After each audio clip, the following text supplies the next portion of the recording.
what can we expect you to say in these very contentious times on so many levels? Jeff, I've spent the majority of my career looking at topics related to diversity, equity, inclusion, and social justice. And if you research those topics, you have to think about Dr. King.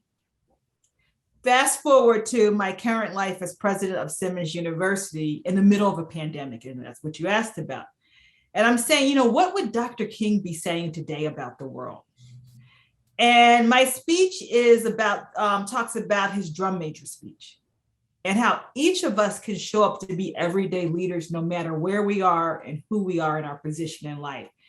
And so as I think about the social reckoning and the pandemic and climate change, I'm asking, what does everyday leadership look like?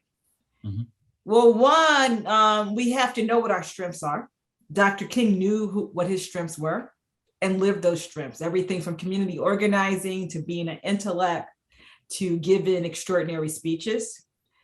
But the other thing I've been thinking a lot about in my own research and leading Simmons is Dr. King surrounded himself with brilliant people. Leadership is not a solo journey. And oftentimes people think of Dr. King as this iconic person, but there were lots of everyday leadership and leaders that made the civil rights movement so successful.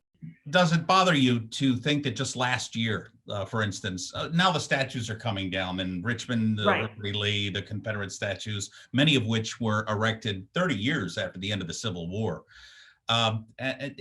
Does it bother you to see the Confederate flag in Mississippi's flag? They just changed it just last year. We have a long way to go.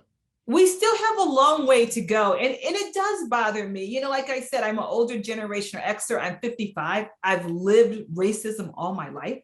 So it is part of my life story. And so I get upset about it. But every time I see progress, I celebrate. And that's what we have to do.